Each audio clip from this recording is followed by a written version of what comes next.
오늘 하루도 여러 우리 생업의 현장에서 수고하시다 오신 여러분들, 또 피곤한 몸 집에서 쉬시지 않고 오늘 예배당에 나와서 하나님 얼굴을 구하시는 여러분들에게 하나님의 은혜와 평강이 넘치기를 기원합니다.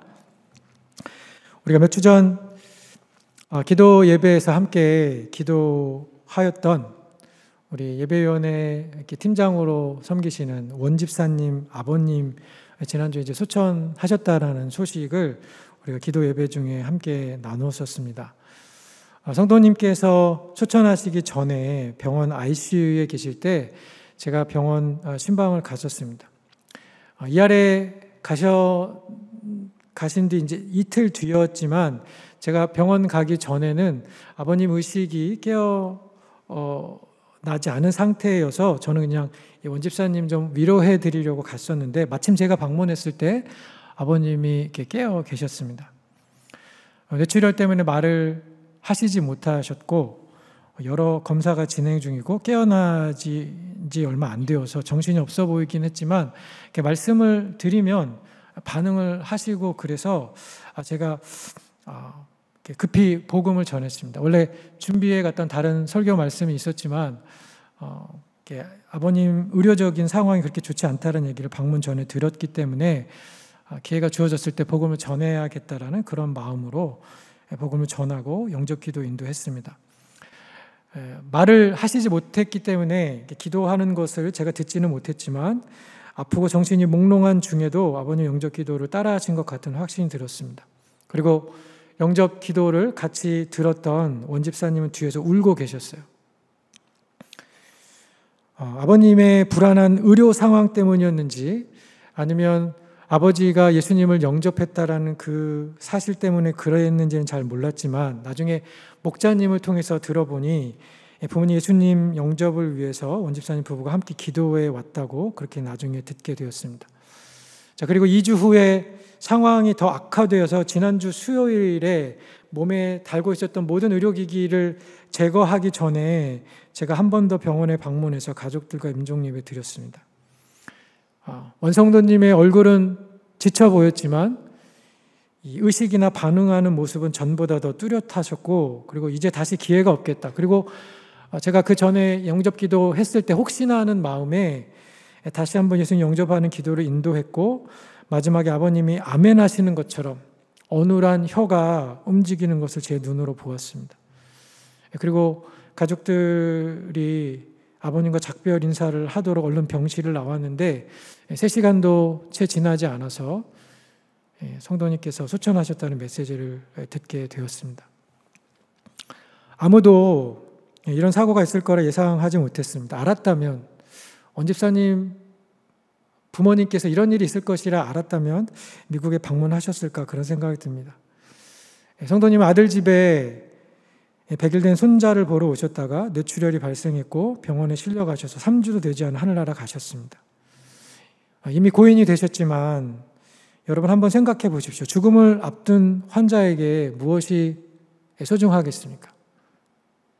그분이 가진 재산과 혹은 돈이나 사회적 지위나 명예, 학력, 세상의 업적이 무슨 의미가 있겠습니까? 9.11 사건이 나고 건물이 무너져 내려서 죽음 앞에 선 사람들, 세월호가 침몰해서 가라앉는 배 안에서 죽음과 사투를 벌이던 생존자들이 전화기에 카톡 메시지에 그리고 흔적을 남겨둘 수 있는 것이라면 무엇이든지 그들이 남기고자 했던 마지막 메시지가 무엇이었나요? 바로 사랑한다는 말, 그리고 가족에게 미안하다는 그런 말이었습니다. 평상시에 많이 했어야 했는데 하지 못했던 말, 하고 싶었는데 바빠서 다음에 하지라고 생각하면서 뒤로 미뤄뒀던 말, 그런데 죽음이 가까이 오니 내 마음을 때리고 내 가슴을 후벼 파는 일은 결국 다 사랑에 관한 것들이었습니다. 사랑하지 못한 것, 사랑하지 않으며 살아간 것, 사랑할 기회와 시간을 다 놓친 것에 대한 후회들이었습니다. 제가 직접 듣지는 못하였지만 병상에서 말을 하지 못하였던 그 원성도님도 가족들에게 가장 많이 하고 싶은 말이 바로 그 말이 아니었을까. 지난주에 저희 교회 다른 성도님의 또 장례 예배가 있었는데 그 장례 예배에서도 장 권사님께서 추모사 중에 이런 말씀을 하셨습니다. 어머님 연세가 97세이셨고 알츠하이머 증상을 가지신 어머니 권사님이 딸을 보면서 자주 하셨던 이야기가 미안하다라는 이야기였답니다. 인지력과 기억력이 떨어져 가서 사람을 잘 알아보지도 못하는 어머님의 마음에는 가족을 더 사랑하지 못한 마음의 짐이 있었는지, 그것이 그분의 마음의 심연에 깊이 새겨져 있었는지 병중에 무의식적으로 뱉는 어머니의 단어가 미안하다라는 이야기였습니다. 자, 그런데 여러분, 우리는 사랑해야 하는 그 중요한 것을 늘 뒤로 미루고 살아갑니다. 우리가 그렇게 하는 이유는 여러 가지 이유가 있겠지만 한 가지만 말씀드리면 그것이 급한 일이 아니라고 생각해서 내가 원하면 언제든지 사랑할 수 있다라고 생각해서가 아닌가 싶습니다. 그런데 막상 죽음이 닥치면 내가 오늘 죽는다라고 가정하고 나에게 정말 중요한 것이 무엇인가 질문해 보면 우리에게 남는 것은 사람과 사랑이 아닌가 합니다. 그럼에도 많은 사람들은 내 주변의 사람을 소중히 여기거나 사랑하는 일에 마음 쓰지도 않고 노력하지도 않고 중요한 것을 제쳐두고 살아갑니다. 사랑하는 가족을 떠나보내고 아쉬워하고 슬퍼하고 안타까워하는 성도님들의 장례식을 참석하면서 저도 제 자신에게 묻게 됩니다. 나는 사랑하면서 살고 있는가? 나는 후회하지 않도록 내 가족을, 내 주변의 사람들을, 이웃을 그대로 사랑하며 살고 있는가? 가을 학기가 되어서 여성예배, 애녹, 또 삼공부, 그리고 여름 동안 슬로우했던 목장들이 다시 모이기 시작하면서 우리가 이 목표를 가지고 모여야겠다. 이 중요한 것을 놓치지 말고 미루지 말고 오늘부터라도 그리고 남은 올 한 해의 기간 동안 열심히 실천하면 좋겠다라는 마음으로 오늘 메시지를 준비했습니다. 자, 오늘 이 설교 본문은 사랑장이라고 하는 고린도전서 13장입니다. 오늘 순서지에 보시면 이 제목에 사랑은 밑줄이다라고 그렇게 적혀져 있습니다. 자, 여러분들은 그 밑줄에 무엇을 넣으시겠습니까? 사랑을 무엇이라고 정의하시겠습니까? 자, 오늘 본문에 사랑에 대한 여러 설명들이 있는데 중요한 것은 내가 이러한 삶을 살아내고 있는가, 내 삶에는 저런 사랑의 특징이 보여지고 있는가 하는 것입니다. 여러분 어떠신가요? 여러분 잘하고 계신가요? 여기 나와 있는 이런 사랑들을 사람들에게 실천하며 살아가고 계신가요? 아마도 대부분은 잘 못하고 있어요라고 대답하는 경우가 다수이지 않을까 합니다. 자, 그래도 괜찮습니다. 잘못했으면 돌아서고 고치면 되니까. 그래서 우리가 하나님 말씀 듣는 거죠. 자, 본문을 자세히 들여다보면 사랑에 대한 여러 특징들이 나오는데 이 각 내용 하나하나, 구절 하나하나를 다 설명하려면 설교 시간이 너무 길어질 수 있으니까 제가 각 부분에 대한 그 내용들을 모두 다 설명드리지는 않겠습니다. 다만 오늘 본문에 보면 사랑은 무엇이다, 긍정적으로 무엇라고 설명하는 게 세 가지가 있고 4절에서 6절에 보면 나머지는 사랑은 무엇이 아니다 혹은 무엇을 하지 않는다라고 그렇게 사랑의 특징들을 보여줍니다. 사랑을 한마디로 정의하는 것이 어렵기 때문에 제가 이렇게 본문을 비워두기도 했고 이렇게 제목을 비워두기도 했고 그 빈칸을 여러분 채우시라는 의도로 그렇게 하였는데 정의하기가 참 어려움에도 불구하고 우리가 이 본문에 적힌 여러 사랑의 내용들, 사랑의 특징들을 우리가 보이고 실천하면 어떤 결과가 일어날 수 있을까요? 어떤 일이 발생할 수 있을까요?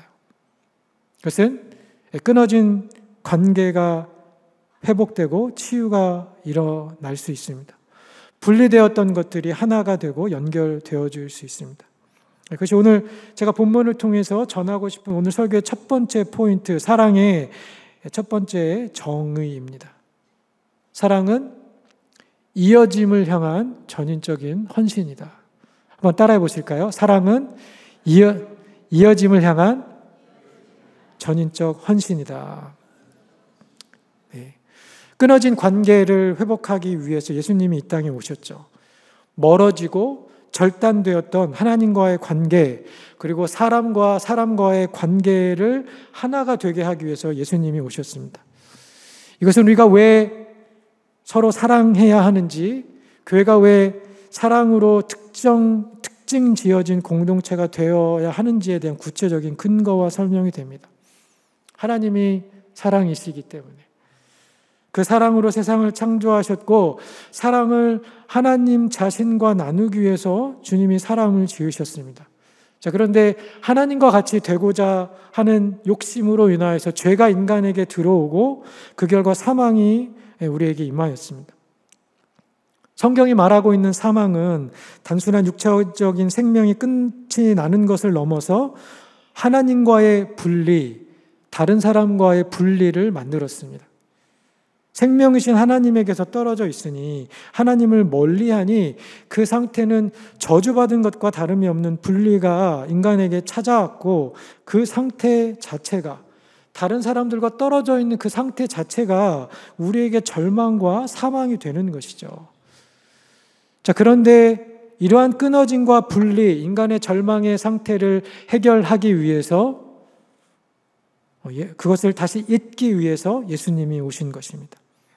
하나님의 아들, 죄가 하나도 없는 하나님이 사람이 되어서 이 땅에 오셔서 십자가에 달리셔서 우리를 위해서 죄가 되셨습니다. 그리고 죄인처럼 자신의 온몸으로 하나님의 공의의 심판, 죄의 형벌을 다 받으시고 자신의 피와 생명으로 십자가에서 죽어서 죄의 대가를 지불하심으로써 끊어진 관계를 이어 주셨습니다.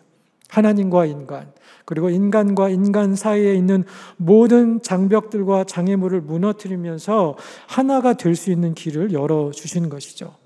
그러므로 성도는, 그리고 제자로 부르심받은 하나님의 공동체는 사랑으로 사람과 사람 사이에 있는 여러 장애들과 벽들을 없애는 일에 우리가 헌신해야 합니다.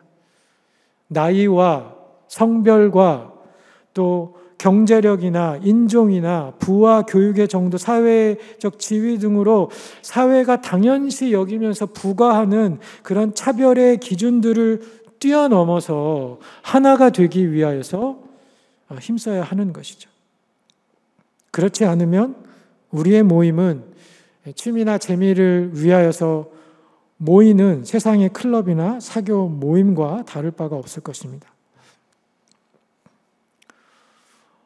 넷플릭스에서 방영한 나의 아저씨라는 드라마가 있습니다.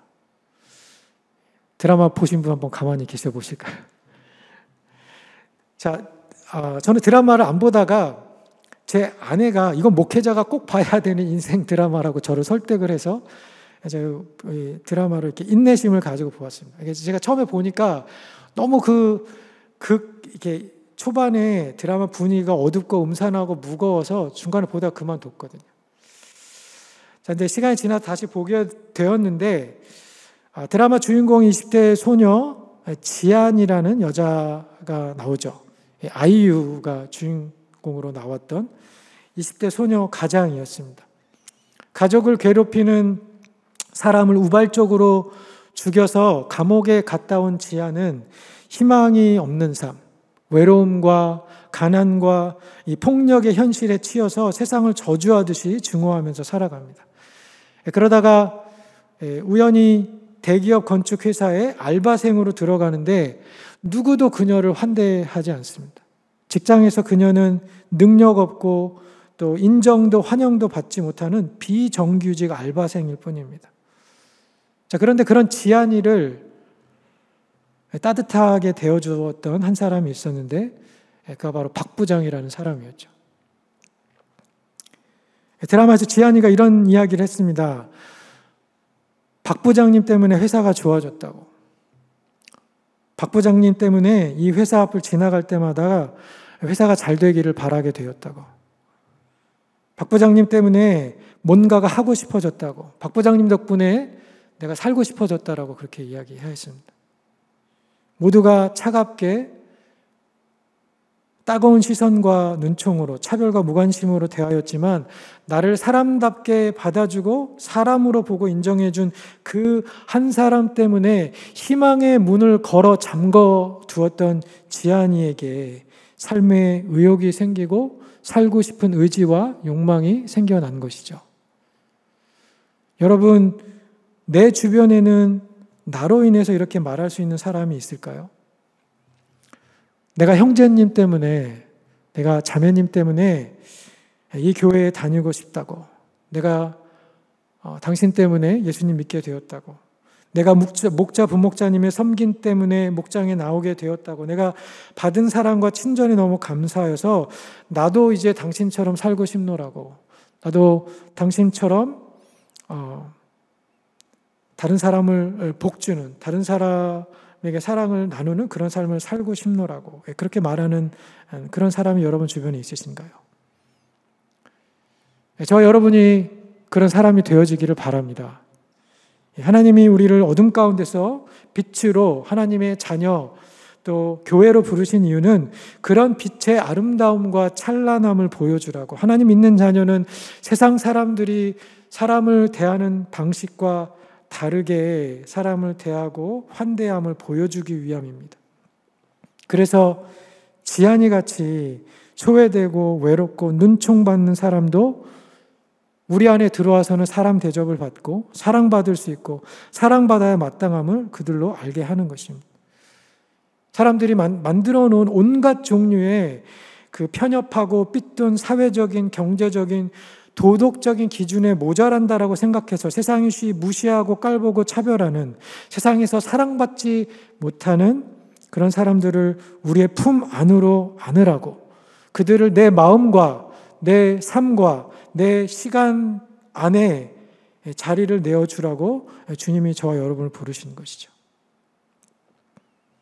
저와 여러분이 서로 미워하고 또 시기하고 나와 비슷하고 내게 도움이 되는 사람과만 교제하거나 관계를 맺으려는 그러한 세상의 풍조에 휩쓸려서 그렇게 살아가지 않고, 세상에 관심 갖지 않고 세상이 거부하고 싶은 외롭고 삶에 지쳐있는 사람들에게 치료를 가져다 줄 수 있는 하나님의 처방제, 세상을 향한 하나님의 답변이 되어주는 하나님의 사람들, 그런 공동체가 되어지시기를 예수님의 이름으로 축원드립니다.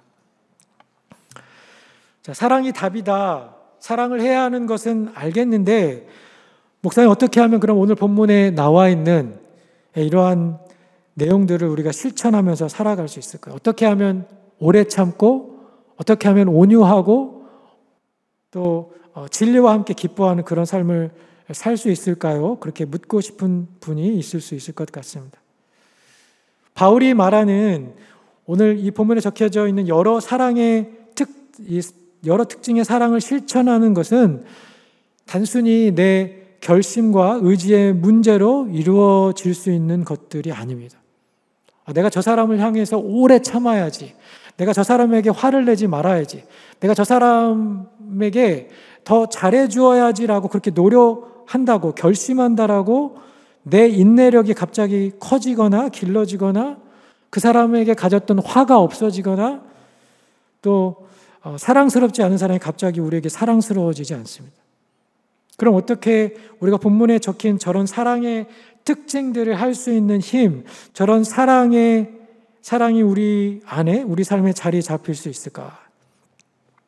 그것은 예수님께서 나에게 하신 일을 우리가 기억하고 내가 경험한 복음적인 그 사건에 내가 온전히 응답할 때 이루어지는 믿음의 행위가 바로 사랑으로 나타나는 것입니다.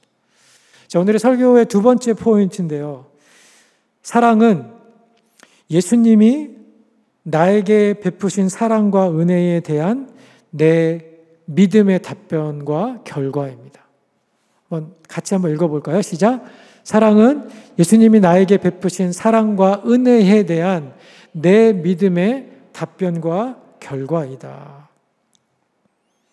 여러분, 이웃을 사랑해야 한다는 것을 알지만 나를 힘들게 하거나 나를 무시하거나 나에게 피해를 주거나 나를 괴롭히고 나에게 나쁜 짓을 한 사람을 받아들이고 용납하는 것이 쉽지 않습니다. 너무나 많은 감정적인 에너지가 소모가 되고 또 죄인된 우리는 천성적으로 나에게 악을 행한 사람에게 똑같이 악으로 갚아주는 것이 우리의 본성이죠. 자, 그런데 예수님을 한번 생각해 보십시오. 오늘 본문에 바울이 열거한 여러 사랑의 특징들, 오늘 본문으로 정한 이 사랑은 오래 참고 온유하고 시기하지 않고, 자, 이 여러 특징들은 사실 예수님이 저 여러분에게 행하셨던 것들이죠. 매일 실수하고 하나님의 기대대로, 하나님 말씀대로 살지 못하는 나를 하나님이 오래 기다려 주셨습니다. 7절에 보시면 7절 말씀 한번 같이 읽어볼까요? 시작. 모든 것을 참으며 모든 것을 믿으며 모든 것을 바라며 모든 것을 견디느니라. 여러분, 우리들 중에 아무도, 어떤 성인 군자가 와도, 주님이 의인이라고 말한 노아와 욥 같은 사람이 와도 저 구절을 완전히 실천할 수 없습니다. 그래서 고린도전서 13장은 사실 하나님의 성품, 예수님이 우리에게 보여주신 사랑의 특징들을 열거하는 장입니다. 우리의 성정으로는, 우리의 결단과 의지로는, 우리의 노력으로는 저렇게 사랑을 실천할 수 없는 것들입니다. 자, 그렇지만 하나님이 나를 대하여서 그렇게 하셨다라는 사실을 믿고 사랑을 향한 우리의 결단이 믿음과 결부가 될 때에 예수님께서 나를 위해 하신 일들이 전부 믿어지고 그것이 진짜로 나에게 인식되어지는 만큼, 그것이 나에게 현실로 받아들여지는 만큼 우리가 사랑할 수 없는 다른 사람을 사랑할 수 있는 내공이 우리 안에 생겨나게 될 것입니다. 다른 사람을 흡입하고 받아들일 수 있는 여력이 우리 안에 발생하게 될 것입니다. 따라서 우리가 사랑을 하지 않거나 바울이 적은 여러 이 사랑의 특징들을 우리가 몸소 실천하고 있지 않다면 그는 예수님이 나에게 행하신 일, 내게 임한 하나님의 은혜를 믿지 않는 믿음의 문제로 생각해 볼 수 있는 것이죠. 믿지 않기 때문에, 하나님이 나에게 행하신 일을 내가 믿지 않기 때문에 다른 사람을 사랑하는 선택을 우리가 하고 있지 않는 것입니다.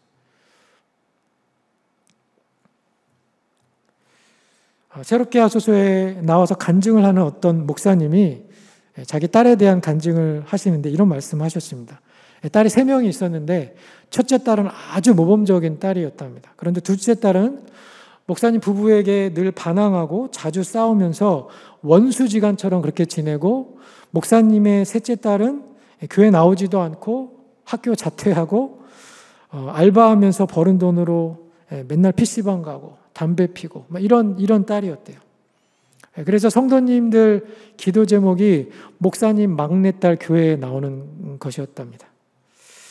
성도들이 말하지는 않지만 목사님 목회 잘하시려면 목사님 막내딸 교회 교육부터나 잘 하라는 소리가 입에서 나올 것 같아서 늘 조바심이 나게 하는 그런 딸이었습니다. 그러니 목사님이 그 딸만 보면 화가 나고 마주치면 부딪히고 서로 언성을 높이며 부모 자식이 아주 서로 힘든 시간을 보냈습니다. 그러던 어느 날 하나님께서 목사님에게 너에게 사랑하라고 준 딸을 내가 사랑하지 않는데 내가 뭘 어떻게 하겠니? 그러셨다. 그래서 하나님 앞에 하나님 그러면 제가 어떻게 할까요? 여쭈었더니 하나님이 딸에게 가서 사과하라고 그렇게 말씀하셨다. 자, 목사님이 딸에게 가서 사과하려고 하니까 정말 죽기보다 하기가 싫더래요. 왜냐하면 딸이 자기에게 했던 여러 가지 잘못들이 생각이 나가지고 그 기억 때문에 하고 싶지 않은 그런 생각들이 들었는데 하나님이 나를 그렇게 오래 기다려 주셨지. 하나님이 나를 그렇게 참아 주셨지. 그것을 기억하면서 가서 딸에게 사과를 하였습니다. 그리고 그거 외에도 목사님에게 다른 큰 깨달음이 하나 있었는데 그것은 내가 딸을 사랑하는 것이 아니라 딸에 대한 내 기대를 사랑하고 있다는 것이었습니다. 내 딸이 목사 딸이라는 내 기대대로 행동하지 않고 말썽 피우고 정말 속썩이고 교회에 나오지도 않고 그런 모습들 때문에 화가 나고 말로 상처를 주고 서로 미운 감정이 생기면서 관계가 상하면서 멀어졌던 것이죠. 자, 그런데 목사님이 딸에게 가진 기대들을 내려놓고 비로소 그 딸이 내가 원하는 대로 하지 않아도 그 딸을 그 존재 자체로, 존재 가치를 인정하고 그 자체로 사랑하려고 노력하다 보니까 관계의 회복이 이루어졌다라고 그렇게 간증을 하셨습니다. 제가 그 목사님 간증을 듣고 저의 경우도 생각해 보니까 저도 그렇게 한 적이 많이 있었더라고요. 제 기대에 부응하지 못하면 제 아이들 비판하거나 정죄하였고, 또 아이들에게 훈육을 하는 것이 아니라 아이들에게 화를 내고, 그리고 내 원함이나 필요를 제 아내가 도와주지 않으면, 채워주지 않으면 불평이나 짜증이나 원망을 자주 내었던 그런 모습들을 이렇게 보게 되었습니다. 자, 그런데 생각해 보면 여러분, 우리가 다른 사람들과 관계가 좋지 않고 다른 사람들과 어려워지는 이유는 우리 또한 다른 사람에 대한 어떤 기대를 가지고 있기 때문이 아닌가 싶습니다. 우리가 다른 사람들과의 관계에서 내가 만든 어떤 도덕적인, 인격적인, 종교적인 프레임을 가지고 접근을 합니다. 그래서 그 사람이 내 기대에 맞게 응답하지 않으면, 내 기대를 채워주지 않으면, 내 만족이나 내 필요나 내가 원하는 것을 나에게 돌려주지 않으면, 내 기대로 충족시키지 않으면, 나를 힘들게 하면 우리가 정죄하고 판단하고 그래서 관계를 멀리하거나 미워하기도 하죠.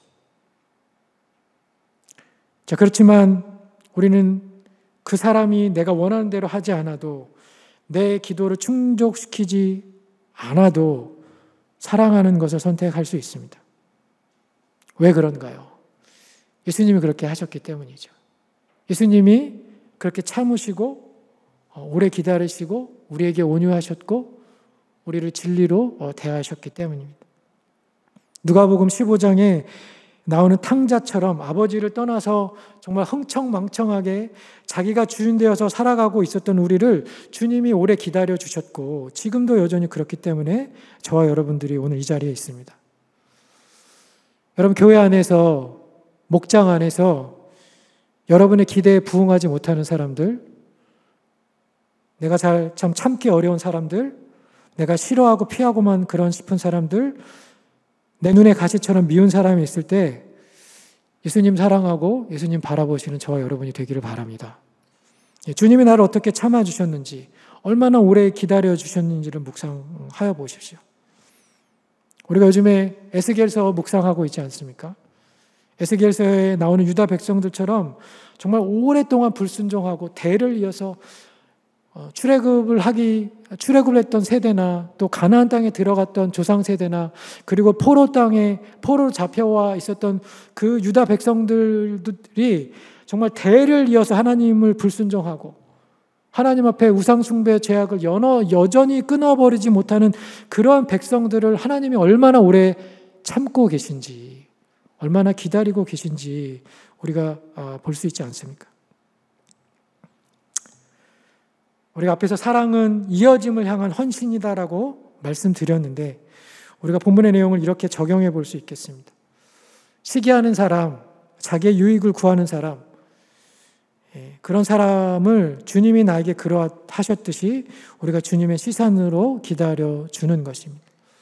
사랑한다라고 하면서 사실은 자기의 유익을 구하는 사람, 혹은 자기를 자랑하고 자기의 능력이나 자기 얼마나 사랑이 많은 사람인지, 얼마나 경건한 사람인지, 자기의 거룩함을 드러내기 위해서 다른 사람을 섬기거나 그렇게 자기를 포장하려는 그런 사람들, 또 교만한 사람들을 주님이 나를 참아주셨듯이 참아주는 것이죠. 친절하지 않고 무례히 행하는 사람들, 함부로 말하는 사람들, 그런 사람들을 보며 나를 참아주고 견디어 주신, 내게 친절히 대하여 주신 주님의 마음으로 품는 것이 사랑입니다. 작은 일에도 쉬이 화를 내고 또 분노가 많은 누군가를 볼 때에 우리가 같이 화를 내면서 같이 그 갈등으로 나아가는 것이 아니라 나의 조급함과 성마름을 견디어 주신 하나님, 불같이 화내는 나를 그리고 앞으로 내가 낼 화도 다 용납하여 주시고 다 십자가에서 용서하여 주셨던, 그리고 나를 자녀 삼아 주셨던 그 주님의 은혜를 기억하며 그 사람을 받아들이고 용서하고 내 관계 안에 머물도록 허락하는 것이 바로 오늘 복음이 이야기하고 있는, 또 바울이 이야기하고 있는 하나님의 사랑인 것이죠. 자, 그런 사랑을 연습하고 실천하는 저와 여러분이 되기를 바랍니다. 자, 마지막으로 이 산상수훈 말씀에 있는 이 두 구절 말씀을 같이 읽고 오늘 설교를 마치겠는데요. 누가복음 6장 32절과 33절에 있는 말씀입니다. 우리 한번 같이 읽어보겠습니다. 시작. 너희가 만일 너희를 사랑하는 자만을 사랑하면 칭찬받을 것이 무엇이냐. 죄인들도 사랑하는 자는 사랑하느니라. 33절에는 너희가 만일 선대하는 자만을 선대하면 칭찬받을 것이 무엇이냐. 죄인들도 이렇게 하느니라. 그렇게 적혀져 있습니다. 자, 여기 칭찬이라고 적혀 있는 단어는 영어 성경에 보면 크레딧이라는 단어로 사용되었어요.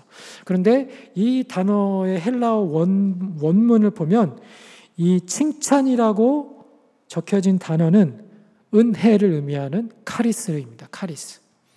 은혜가 무엇인가요? 자격이 없는 사람에게 베풀어지는 주님의 자비, 받을 조건이 구비되어지지 않는 자에게 베푸시는 하나님의 선하심과 인자함입니다. 예수님이 이렇게 말씀하신 것이죠. 너희들이 내가 사랑하기 좋은 사람들, 너에게 잘해주고 내게 갚을 수 있는 그런 사람들만을 사랑한다면 그것이 내게 무슨 칭찬이 되겠느냐. 그것은 다른 말로 거기에 무슨 은혜가 있느냐라고 주님이 물으시는 것이죠.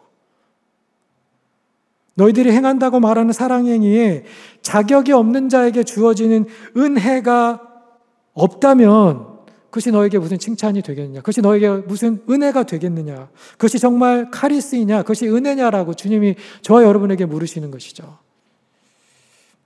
세상 사람들도 자기 좋아하는 사람, 자기 해주는 사람에게 잘할 수 있는데 너희는 그런 정도의 관계를 위해서 부르심 받은 것이 아니다. 너희는 세상과 달라야 한다. 우리의 모임은 그런 은혜가 시행되고 연습되는 자리여야 한다라는 것입니다. 여러분, 우리가 모이는 모임들마다 예배와 목장과 사역의 자리마다 내 사랑과 지지와 격려를 받을 자격이 없는 자에게 주어지는 은혜와 카리스가 우리의 삶에 넘치기를 예수님의 이름으로 축원드립니다. 그런 받아들임과 용납이 넘치기를 원합니다. 그래야 그것이 우리에게 크레딧이 되는 것이죠. 우리의 삶에 미친 하나님의 은혜가 결코 작지 않음을 우리가 기억을 할 때 그 은혜의 사건에 우리의 믿음을 결부시키면 누군가의 삶에 있는 어떤 작은 결핍이나 부족함에 흔들리지 않고 사랑하기 어려운 사람들을 사랑하는 선택으로 저와 여러분이 나아가게 될 줄 믿습니다.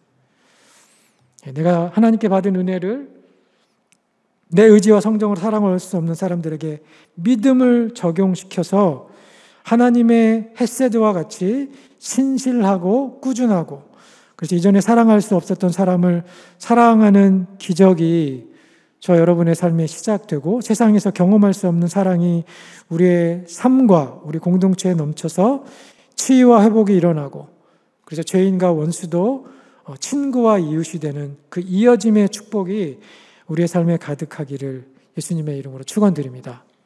기도하겠습니다. 하나님 아버지, 감사합니다. 한마디로 정의할 수 없는 그 사랑의 특징들을 오늘 말씀을 통해서 우리로 보게 하시고, 사랑이 무엇인지, 사랑이 이어짐의 헌신이며 예수 그리스도가 나에게 행한 그 사랑과 은혜를 기억하는 믿음의 결과와 또 반응이라는 말씀을 우리에게 주셔서 감사합니다. 하나님, 말씀에 반응하게 하시고 어려워도 힘들어도 주님께서 나에게 베푸신 그 은혜를 우리가 기억하며 은혜를 나눈 자리에 나아가는 저와 우리 하나님의 사람들 될 수 있도록 하나님 인도하여 주옵소서. 감사드리고 예수님의 이름으로 기도합니다. 아멘.